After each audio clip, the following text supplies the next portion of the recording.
USS Samuel B wasn't even a year old. Most of her crew had barely seen combat.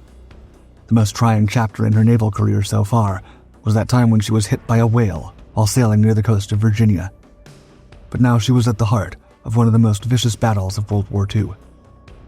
America was fighting tooth and nail to free the Philippines from the Japanese grip.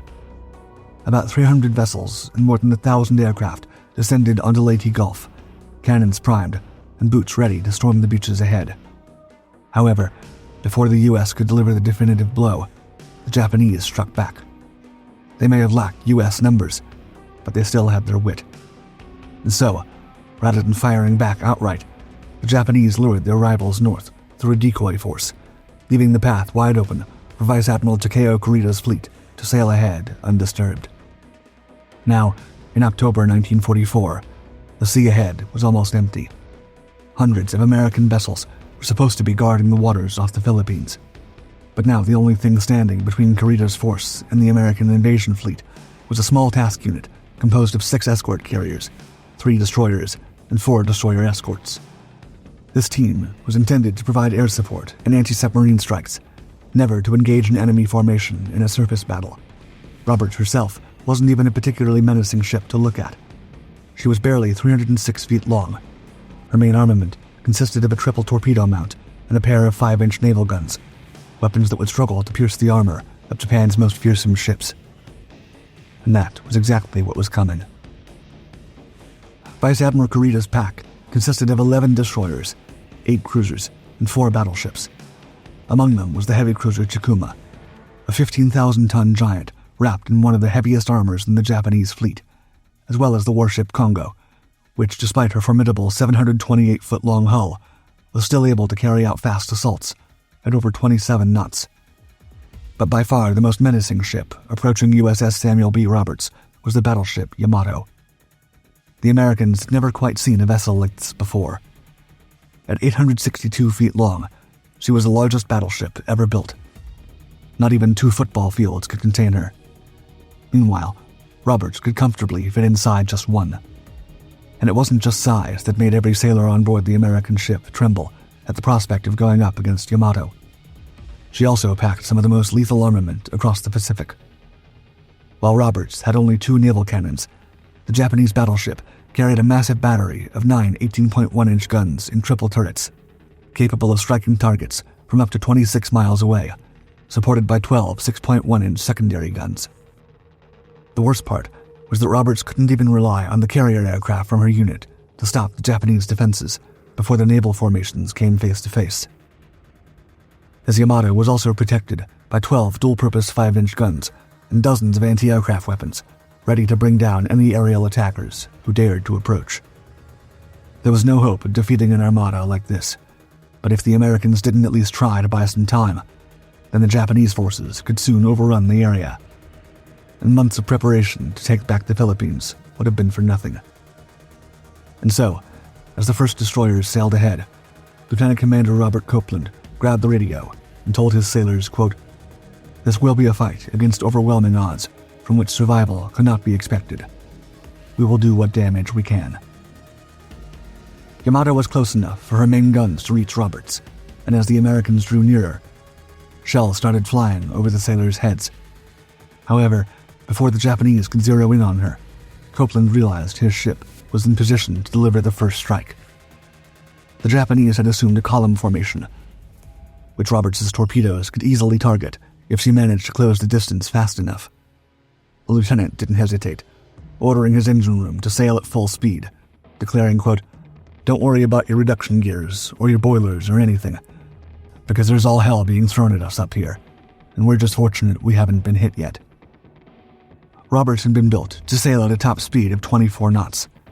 However, at that moment, with her machinery working near the point of self-destruction, the ship managed to exceed her limit by nearly 5 knots, closing the gap on even some of the fastest attackers in the Japanese column. Still, the sailors on board did not feel any safer. All it took was one well-aimed enemy shell to send every one of them to the bottom of the ocean. So as their destroyer escort inched closer to the enemy warships, the crew begged Copeland to let them start firing their weapons at once. But the lieutenant knew he might only get one shot, and he was not going to launch the attack until he was just close enough to give Roberts the best chance to land a direct hit. Luckily for the ship, the smoke screen released from the destroyers sailing ahead of Roberts, as well as the rain descending onto the scene, gave her just enough cover to do the impossible: get to just 6,000 yards from the enemy without as much as a scratch on her hull. Now was the time to act, but just as Roberts was getting ready to release her charge, the inevitable finally happened. A Japanese shell struck her. The damage to Roberts was not critical, at least not yet. However, as sailors got their guns lined up once more, they realized in horror that the only torpedo mount on board was no longer responding. If the Americans were going to launch a strike, they would now have to free and realign the damaged torpedo mount by hand, right in the middle of the battle. The crew improvised, calculations shouted across the deck, adjustments made on instinct, forcing the launcher back into position against the Japanese formation. There was no guarantee this would work, but by now, Roberts had managed to get to just 2.3 miles away from her enemies. The ship wouldn't get a better position to attack, and so Lieutenant Copeland gave the order to fire. There was no time to stay and find out if her torpedoes had been successful. Roberts had to flee the scene before the enemy could mount a counterstrike.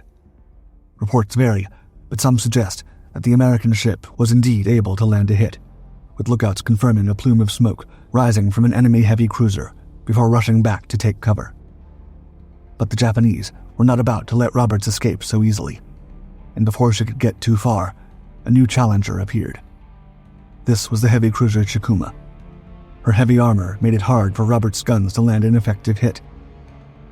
So her best bet was to fire as many shells as possible and hope one of them would be the one to take out her rival. Maneuvering around the cruiser as fast as she could, Roberts unleashed over 600 shells at close range. It's said that working alongside the destroyer USS Herman, this little ship ultimately helped land about 200 5-inch shells onto a rival, compromising critical systems and setting her hull on fire. For a ship that was just a fraction of the size and weight of her enemies, this was an impressive feat, and for a moment, sailors on board must have thought they might actually have a chance to sail back to port. But as the crew turned to the horizon, they realized the toughest part was still ahead. 4 battleships were closing in around her, led by the Titan Yamato. There was little the USS Samuel B. Roberts could do now. Her ammunition was nearly dry by this point, and while the sailors continued to rush whatever shells they had left into their cannons, Lieutenant Copeland realized the end was near. Seeking to buy his crew just one more chance to escape from the Japanese fury, he ordered the engines to go full reverse. But before the ship could flee the scene and reassume her cover, the enemy guns found her. It's been said that the strike that began Roberts' doom was a round of 3 8-inch shells that threw all the sailors to the ground as soon as it hit. The lights flickered across the entire ship. Communications with the rest of the American formation were cut, and fire started to spread through the compartments. It didn't take long before her speed dropped, leaving the ship a sitting duck for the Japanese formation to continue pounding her hull without mercy. Across the deck, sailors rushed to take whatever cover they could find. In the lower compartments, men did their best to survive as the ship seemed to collapse in on herself. Roberts was left unable to fight back, and the attack continued like this for about 9 minutes. Ultimately, it was the battleship Congo that delivered the final blow, landing a round of 14-inch shells that tore through her last working engine. Wrapped in flames and smoke and dead in the water, Copeland knew it was only a matter of minutes before his ship went down. Now, his mission was no longer to stand against the Japanese, but to get as many of his men off the vessel as possible. After an hour of some of the most brutal fighting in the Pacific, many sailors were unresponsive, victims of the shock of close-quarters naval warfare. Those men who could still respond to orders, however, immediately began evacuation procedures. Sailors rushed to retrieve any vital intelligence and equipment the Japanese could recover in the event the ship didn't go down fast enough, throwing it into the sea before jumping in themselves, all while Japanese shells continued to rain down around them. Lifeboats quickly became a luxury, and most of the fleeing sailors could only get their hands on whatever rafts they could find at sea.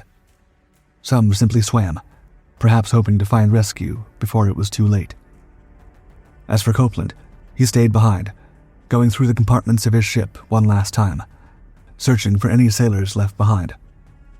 Some could be brought to the water, others could only be given morphine to make their last moments less painful.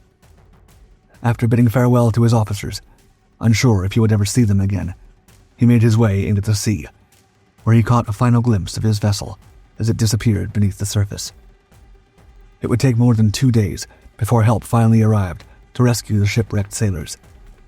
Losses had been massive.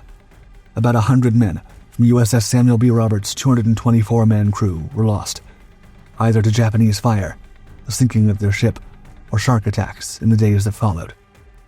However, the sacrifice was not in vain. While the small destroyer escort couldn't stop the Japanese fleet on her own, by fighting like a full-blown battleship, she had fulfilled her final mission, holding the line just long enough to force the Japanese to break off the attack. By October 26th, the day after Roberts went down, the Imperial Japanese Navy was already in retreat from Leyte Gulf. The liberation of the Philippines was now within reach.